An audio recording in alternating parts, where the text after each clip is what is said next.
On a vu que la philosophie est une réflexion critique sur les questions fondamentales. Pour découvrir différentes questions fondamentales, il est intéressant d'explorer les différentes branches de la philosophie. Nous allons donc entreprendre une immersion dans quelques branches de la philosophie. Il y en a d'autres, mais j'en ai choisi 5 que je trouve intéressants et ça vous offre un panorama des sujets différents et variés auxquels s'intéresse la philosophie.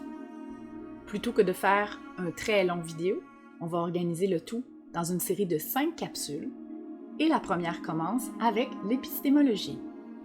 L'épistémologie est une branche de la philosophie qui pose des questions sur la connaissance. Qu'est-ce qui est vrai? Comment est-ce que nous savons des choses?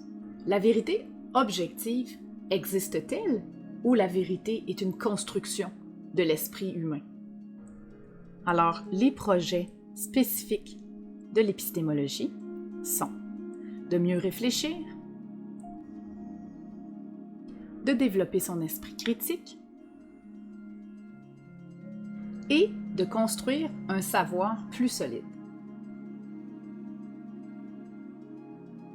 Alors, l'épistémologie pose des questions qui concernent la vérité ou encore la connaissance.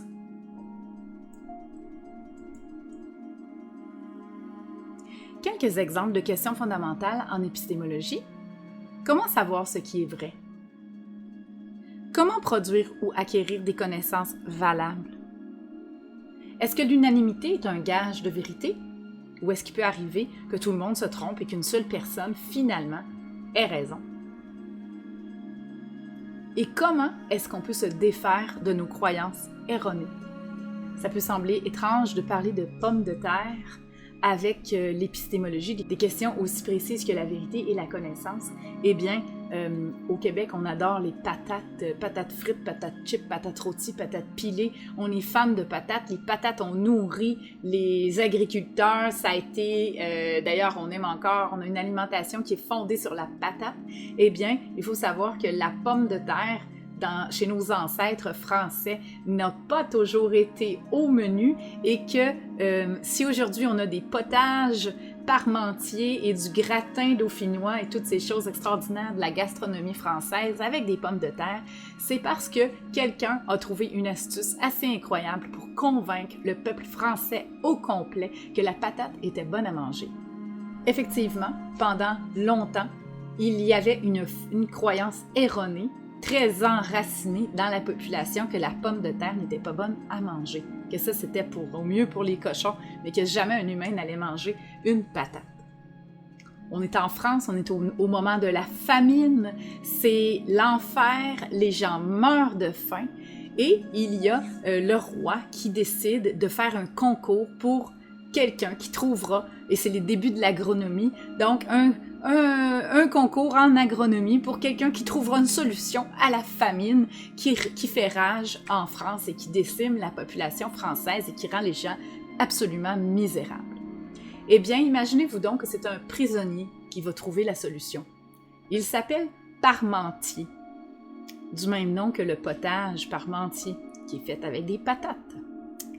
Ce Parmentier s'était retrouvé en prison, pour une raison qui est la sienne, et pendant quelques années, il n'avait été nourri que de pommes de terre. C'était donc quelque chose qu'on donnait aux prisonniers. Et lui, pendant son séjour, il se disait « Ben, coudonc, on est quand même fait fort, on fait des travaux forcés, on vit très bien avec la pomme de terre, c'est hyper énergétique, c'est nourrissant, et c'est même plutôt bon, même en purée, même avec de l'eau. » Et donc, à la sortie de sa prison, il demande une rencontre avec le roi de France donc c'est un prisonnier qui se retrouve à aller proposer sa solution au roi de France dans le concours. Le roi de France est très sceptique, il dit « Ben, je sais pas, là, je veux bien te croire que tu as mangé des patates puis que tu es en santé puis que ça serait une bonne solution, là, parce que ça pousse bien des patates puis c'est nourrissant, mais les gens voudront jamais en prendre. Alors, qu'est-ce qu'on fait? Parce que les gens, je veux dire, la croyance, les gens, ils changeront pas d'idée comme ça, là, ils voudront jamais manger des patates. Qu'est-ce qu'on fait? Alors, ensemble, ils ont concocté un plan pour faire changer la croyance des gens. Le roi a donc planté des grands champs de patates et sur sa cour, son terrain royal. Et ces champs, quand les patates ont commencé à pousser, à être prêtes à être récoltées, en fait, il les a fait garder par sa garde royale. Donc là, le mouvement commençait à se passer partout dans la France, autour du royaume, autour des terres royales.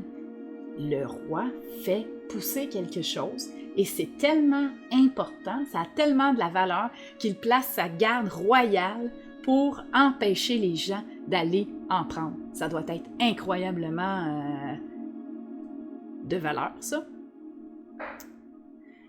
Il fait ça pendant plusieurs jours, plusieurs semaines, le temps que le mot se passe partout.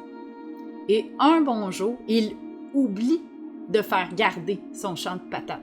Alors, qu'est-ce qui se passe? Les gens sont affamés, voyant qu'il n'y a plus de soldats, et on n'a pas de satellites et de drones de surveillance à cette époque. Donc, voyant qu'il n'y a plus de soldats, les gens arrivent dans le champ, déterrent ce qu'il y a là, et réalisent que c'est des patates. Alors, choc nerveux, choc au niveau des croyances, mais ces gens se sont dit, mon Dieu, si le roi fait pousser des patates et les fait garder par ses gardes, ça doit être que c'est très bon. Alors, les gens ont volé les patates, et ont commencé à manger les patates. Et depuis ce temps, la pomme de terre fait partie de notre menu pratiquement à tous les jours. Quelqu'un qui veut voir un petit vidéo, vous l'avez dans le document souhait que vous pouvez voir. C'est un petit vidéo qui vous raconte l'histoire de Parmentier. Alors, dans l'épistémologie, quelques projets de l'épistémologie, mieux réfléchir, développer son esprit critique, comprendre les procédés du raisonnement, comment atteindre un raisonnement valable, et aussi comment construire un savoir plus solide et se défaire des croyances erronées ou des préjugés qui ne tiennent pas la route et qu'on a dans notre tête.